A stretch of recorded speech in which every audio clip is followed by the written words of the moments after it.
Whatever it takes, I know I can make it through. A Degrassi podcast with Kelsey and Holland too. I know I can make it through. Hi, and welcome to Whatever It Takes, a podcast about Degrassi, the Next Generation. I'm Kelsey. And I'm Holland, and today we're talking about Season 12, Episodes 33 and 34, Ray of Light. And Kelsey, will you please read us the episode summary? Sure. I'm just going to read part one as per usual. Eli has nightmares about Campbell and tries to forget what he saw in the garden, burying himself in video making. Meanwhile, Jenna tries to prove Luke wrong about Connor, but regrets it when Connor asks her out. Also, recovering from the events in Las Vegas, Katie hangs out with Maya's friends. Yeah, Sure. I loved this episode. Me too. But I guess I'll get it out of the way. The episode is called Ray of Light, which is a very 1998 song by Madonna.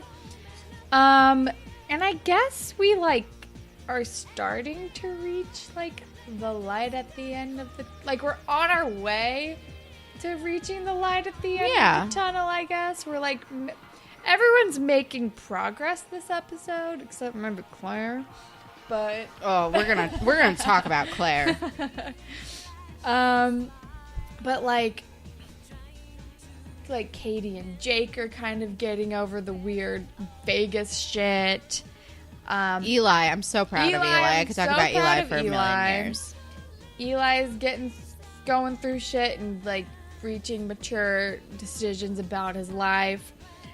I fucking love Jenna and Connor. Me too. So much. Me too. I'm so proud of Jenna. I'm so proud of Connor. I'm so proud of everybody except Claire. Yeah. And Luke, because fuck Luke. Also, Luke always. I forgot Luke's name, so in all of my notes, he's just referenced as Boy Baker. I initially forgot it, and I was like, what are you doing, Baker Boy? I think I literally said Baker Guy or Baker Boy, and then I was like, wait, no, his name is Luke. His hair is terrible. It is terrible. Boy Baker. Just Boy Baker eternally. Baker.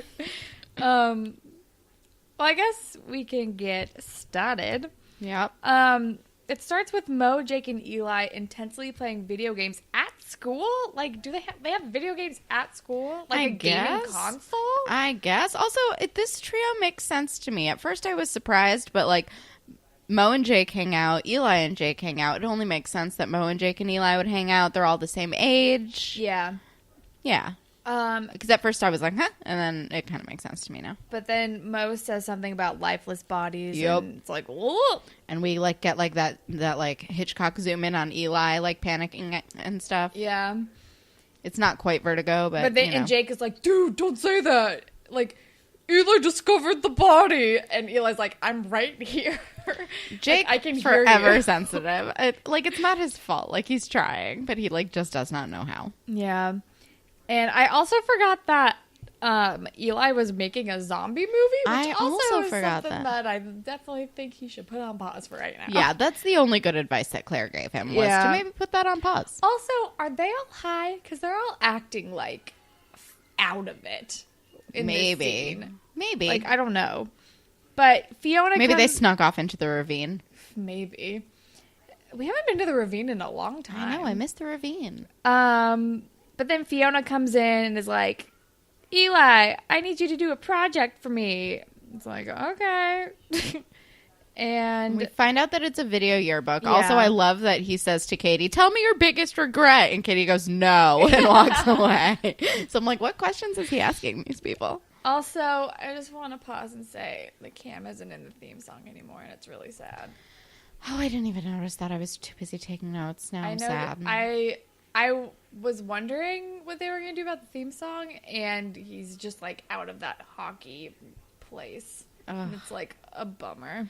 It is a bummer. Also, it's kind of interesting that they did that, considering there's a whole thing, there's a whole plot point to this episode that's hey, don't remove him from the video just because he's gone. I get that it's the actor and not the character. I don't know. You guys, I'm still feeling very sensitive about Cam. Yeah. There are a couple things. There are a couple statements that are mentioned also around the Cam situation in this episode that I was like, what? Yeah, agreed. But I guess I don't remember exactly what they are right now, but I'm sure I will come across them in our notes. Yes. But then we also see that the garden is still barricaded, which makes sense to me. Same.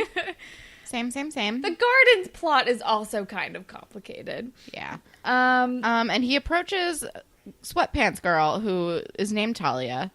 And he like goes to ask her something, and she like doesn't answer it. But first, we at least get like a Claire's checking in on Eli scene. Oh, yeah. Which is like, well, at least she's fucking saying something to him now, because I feel like she wasn't saying anything to him last episode. Yeah. But then, yeah, Sweatpants Girl, he approaches her, and then she like hands him something. I did not know. I'm like, I can't read it because the quality of this video is really bad. Oh yeah, no, mine's terrible. She just I assumed it was an invite to some sort of party. That's what I assumed as well.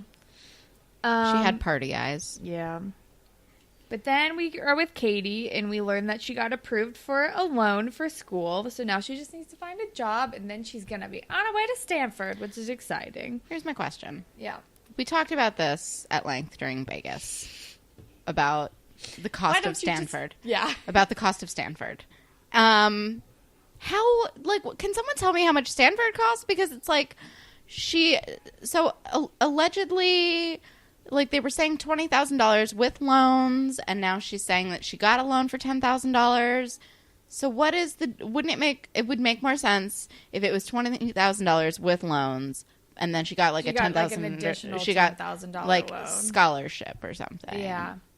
Or like a grant. That's confusing. It's confusing. As of my Googles, right now, Stanford tuition is $46,320. That's from 2015, 2016. That makes much more sense to me. So I guess she got additional $10,000 in loans, and she's going to work a summer job to have the rest of the money, which... Girl, you got to really save. What kind of summer job are you making an extra, like, 10 grand or whatever you need? But also, none of this is covering cost of Stanford. Most expensive colleges. Columbia is the most expensive college. That sounds about right. I know someone who has... Oh, Vassar, really? I know someone who has Columbia grad school loans. Columbia is $54,000. Yep. $54,504 a year. All right, we should move on, though. Yes. And then Marisol is telling her that Marisol and Mo were apparently on the phone crying last night because they're both so sad about Katie and Jake's breakup. Have you ever been that sad about a friend's breakup that you're crying? But they're sad because it's inconveniencing them. They're idiots. Because they're selfish idiots. And, like, I have been in a situation where, like, two people in the friend group break up, and now it's awkward because you're still friends with everybody. Yeah. And you have to like manage that bullshit. Yeah. I understand that is annoying, but also fucking shut up. Manage it. Yeah. Jesus Lord. Should we do fashion police? Because Marisol's wearing a weird ass collared tank top thing in this scene. Yes. Eli's hair looks amazing. So great. I like Jenna's green dress at the beginning. Luke's hair is bad. It's so very bad. Hair curtain-y. Jenna has one of those weird like braids that goes in the front across her head. I don't care for it. It's for her date.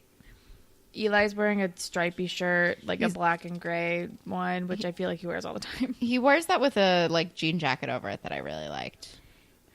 He also wears like a big like green skull shirt at one point, like a black shirt with a green skull on it. Yeah, I had that one too. Also didn't like that. Tristan has a very flowy scarf. I think my last note is just that I liked Maya and Katie's respective soccer outfits. Maya's was like kind of emo girl, and Katie's was very like soccer person. I think my last fashion note is Katie's all sporty again.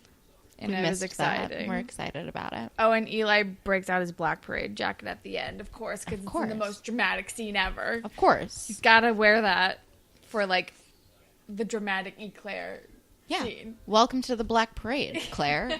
Come on. God, they've been there, though. Let's be real. Seriously. Anyway, then we're with Jenna, who's passing out anti-bullying pins. Like, a much nicer version of what Emma was doing when Rick was at the school. Yeah. 100%. And then Boy Baker is gross and comes back. Yeah. And what is it? Like, someone, like, knocks into Connor and knocks all the stuff out of his hand. And this is while Boy Baker is saying that he's changed. And then he starts laughing at Connor. And Jenna's like, Connor's way cooler than you are, you dummy. Which I really liked.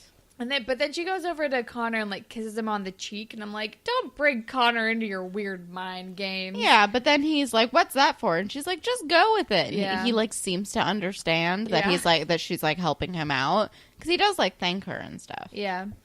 It was nice. But then we're at, because earlier Marisol's like, let's all just eat lunch together with Jake, you, me, and Mo. And Katie's like, okay, fine. And then we find out that Marisol didn't tell anyone that Katie was coming to lunch. Obviously, it's really awkward. And then she apologized for Vegas again. And then Mo and Jake are being dicks to her they're about like whispering and making jokes about her in front of her. Her brief foray into almost sex work. Yeah. And Jake, like, lashes out and is like, I'm still not over it, basically, but I don't remember what he says. He's still mad. Yeah. Which, like, I get it. I understand the being mad, but, like, also, God, you guys are dicks. It's mostly Mo, though. I feel like Jake is, like, mad and bitter because of the breakup and because she did kind of a shitty thing. She did. But Mo's just being, like, slut-shamey. Yeah. Again, I'm back on I don't like Mo. It's a real pendulum swing, guys. But then Eli's editing the video yearbook. And we get a very sweet shot of Imogen and Fiona, like, loving each other. Sweet shot of Cam and Maya. Yeah. And that starts, like, that sends Eli into the flashback of discovering him. And I was like, he needs help. We see that. He's not okay. We see that a lot. Here's the thing. It is, like, it's so good for the episode and it's so good for the show. And, like, I'm really enjoying this plot line. But also, it is not helpful. It's not great for me. Yeah, I'm doing fine. It's just a little bit of struggle busing, but it's okay. But yeah, it's just like the flashbacks. I was like, ugh. Yeah, bug, indeed. And then we're with Connor and Jenna, and Connor got Jenna flowers and a teddy bear, and is asking her out on a date, and they're gonna go on a date. But it's very sweet. She's kind of apprehensive at first. Yes, but I do like... So the thing that I liked about this is that... So Jenna is like... She is like super apprehensive. And she at first is like, no. She's honest with him. And she's like, no. And he's like, are you busy? And she's like, no. Like, I just don't want to. And then he like lists off his positive qualities of things that she likes about him. And he's like, and I'm cute. And he takes off the glasses. And she's like, you're cute with the glasses. And this is when I turned to my friend and I said, he got so hot though. Like, he's so hot. You guys, he's so hot. Follow his Instagram. He's a beautiful boy. Follow his Instagram. Damn. Oh my God, his Instagram? I can't. But Jenna, jump on that is my only note. But then we're with Eli again, who's having nightmares on his skull pillow.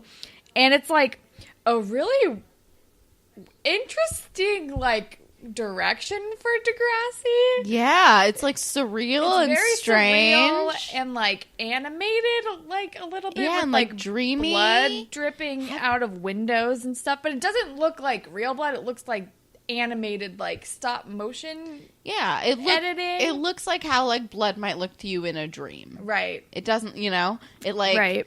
It's very interesting. Have we seen anything like that? I don't think so. This whole episode was edited really interestingly around like Eli's stuff. Yeah, which I was here for. I want to like know who directed this. I know. We probably should have looked that up. Probably. But then the next day he's with the counselor.